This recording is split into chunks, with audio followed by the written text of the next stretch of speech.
Kasi yung wala mismo nag-i-exist yun. Ngayon dapat, behind zero ka. Ito yung matindi. Wala kang bilang. Pag sinabing wala kang bilang, di ba? Wala kang bilang. Ano yung sabihin? Zero. Para ito matindi. Ang numero hindi nag-uumpisa sa 1. Sa 0 talaga.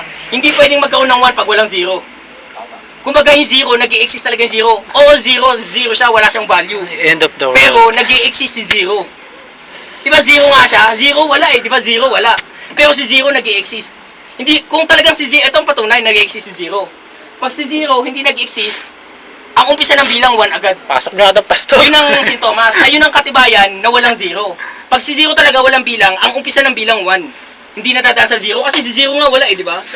Ibig sabihin, 8, 9, 11 na yan. oh, 8, 9, 10, 11. Okay, okay. Magbilang kayo. 1, 2, 3, 4, 5, 6, 7, 8, 9, 10. Okay, ganun. Ano yun? Ang pinaka-umpisa mo sa 1. Ano si 0? Hindi, wala naman 0 eh. Meron. Kaya nga siya kasama sa bilang eh. Pag binilang mo yun, hindi ka pwede mag-umpisa ng 1 kasi may 0 nga talaga, di ba? Ibig sabihin, si 0, wala siyang value, pero meron siyang bilang. May kasama siya, nag-i-exist siya. Kaya pag sinabi, 0 value ang 0 value, walang value yan. O, hindi nga pwede. Dito ko nga nalaman na, hindi pag sinabi mong walang value, hindi pwedeng hindi siya nag-exist pa rin. Kaya nga diba 0, kaya nga o sige, papayag ako, ikaw yung number 1, pero ako yung 0. Kasi kumbaga ikaw yung 1, ikaw yung first, pero ako yung 0, mas nauna pa ako sa 1. Diba?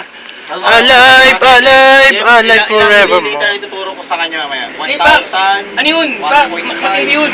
Matindi isang yun, yung talaga pag inititi mo siya, ano pa nga yun pinapalalim ko pa nga na matindi, yung tangang hinuhukay ko pa kung hanggang saan naabot. Pero hanggang doon lang. Coke Zero. Ha? Hindi, diba? Son, pakipost na lang sa FB yan ha. Ay, balingin nga yung nun, pinaka nun. Gagawa ko ng radio station. Ay, ang pinupop nga doon. Apply ka nga sa kasindak-sindak. Kapapala ka ng buwan. Ay, di, yung tuwing Sabado. Para sa